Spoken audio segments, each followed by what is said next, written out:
Have you ever met someone who seems to read your mind, disappears from parties without a trace, and has the uncanny ability to see right through you? Chances are you've encountered the rarest personality type in the world, the INFJ. But how can you spot these elusive individuals in just a matter of minutes? Stick around, because I'm about to reveal the secrets that will turn you into an INFJ detecting pro. INFJs, or introverted intuitive feeling judging types, make up only about 1 to 2% of the population. They're often described as old souls, empaths, or even psychics due to their uncanny ability to understand people and situations. But don't worry, you won't need a crystal ball to spot them. Just a keen eye and our expert tips. Whether you're curious about a new friend, trying to understand a colleague, or just fascinated by personality types, this video will equip you with the tools to identify an INFJ quickly and accurately. Before we start, please hit the like button, comment, and subscribe so you won't miss any of our weekly deep dives into the world of personality types. And if you are unsure if you are an INFJ, click the link in the comments to take our favorite free personality test. Now let's get started with our INFJ spotting adventure. Number 1. Physical cues. The first thing you might notice about an INFJ is what we call the INFJ stare.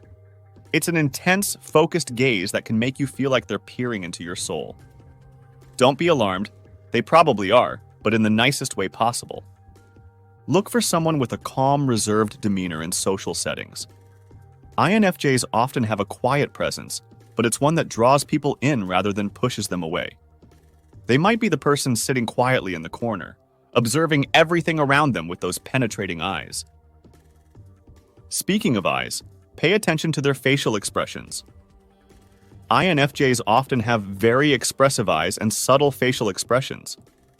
They might not be the most animated person in the room, but their face can tell a whole story if you know how to read it. Number 2. Communication style. When it comes to conversation, INFJs are the ultimate listeners.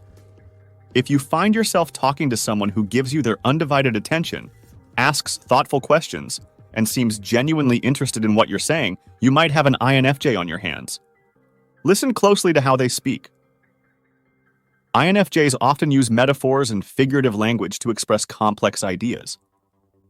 They might say something like, "Talking to you is like finding water in a desert," instead of simply saying they enjoy your conversation. You might also notice thoughtful pauses before they speak. INFJs process information deeply and want to give accurate responses, so they often take a moment to formulate their thoughts before sharing them. Pay attention to the types of questions they ask. INFJs tend to probe deeper than surface-level small talk. They might ask about your dreams, your fears, or your views on life's big questions. If you find yourself in an unexpectedly deep conversation within minutes of meeting someone, there's a good chance you're talking to an INFJ. Number 3. Social behavior. In social situations, INFJs are like chameleons. They have an uncanny ability to adapt to different social environments, tailoring their behavior to make others comfortable. This doesn't mean they're fake. Rather, they're using their empathetic abilities to connect with people on their level. Despite this adaptability, INFJs generally prefer one-on-one interactions or small group settings. In larger gatherings, they might seek out quieter corners for more intimate conversations. Here's a telltale sign: the subtle disappearing act. INFJs are known for leaving parties or social gatherings without fanfare. If someone was there 1 minute and gone the next without so much as a goodbye, you might have just witnessed the INFJ vanishing trick. Another key trait is their helpful nature. INFJs often anticipate others' needs before they're even expressed.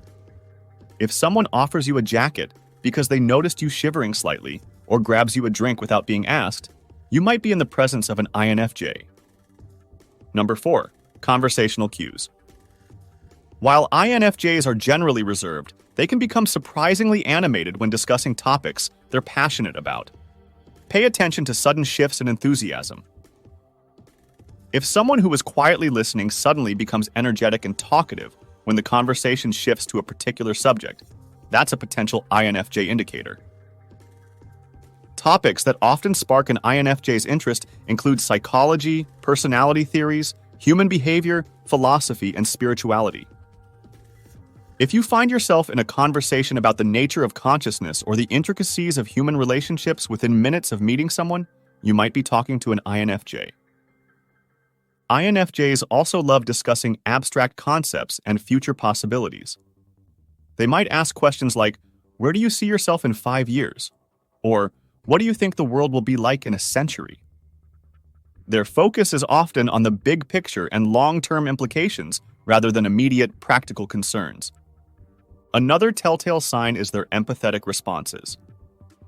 INFJs have an almost supernatural ability to pick up on others' emotions. If someone seems to understand how you're feeling before you've even fully expressed it, or offers comfort that feels uniquely tailored to your emotional state, you might be interacting with an INFJ. Number 5. Environmental factors. If you have the opportunity to observe an INFJ in their preferred environment, you'll notice they gravitate towards quiet, calm spaces. They might seek out a peaceful corner in a busy office or suggest meeting at a quiet cafe rather than a bustling restaurant. INFJs are often sensitive to sensory stimuli. If someone seems particularly affected by bright lights, loud noises, or strong smells, that could be an INFJ trait. They might be the first to notice and comment on background music or suggest moving to a quieter area. If you get a glimpse into their personal space, look for meaningful objects or inspirational quotes. INFJs tend to surround themselves with things that have personal significance or reflect their values and aspirations. Number 6. Work and hobby indicators. When it comes to careers and interests, INFJs are often drawn to fields that allow them to make a positive impact on others. They frequently gravitate towards counseling, psychology, writing, teaching, or other creative pursuits. If someone mentions working in one of these fields or expresses interest in them, it could be an INFJ indicator. INFJs are also likely to engage in activities that promote personal growth or help others. They might mention volunteering, attending self-improvement workshops, or practicing meditation. Their hobbies often have a purpose beyond mere entertainment. A love for the arts, particularly music and literature, is common among INFJs. They might reference books that have deeply impacted them or speak passionately about a particular style of music. Their artistic interests often lean towards works that explore the human condition or convey deep emotions. So there you have it, your crash course in spotting an INFJ in under 5 minutes. Remember, these are general indicators, and individual INFJs may vary. Not every INFJ will display all these traits, and some non-INFJs might show some of these characteristics. The key is to look for a combination of these factors. Ultimately, the best way to truly understand an INFJ is to engage with them authentically. These rare individuals have a wealth of insights and a depth of empathy that can enrich your life in unexpected ways. So the next time you spot a potential INFJ, don't just observe, strike up a conversation. You might just find yourself embarking on one of the most meaningful relationships of your life. If you enjoyed this video and want to learn more about other personality types, make sure to like, subscribe, and hit that notification bell. And let us know in the comments if you've ever met an INFJ or if you think you might be one yourself. Until next time, happy INFJ spotting.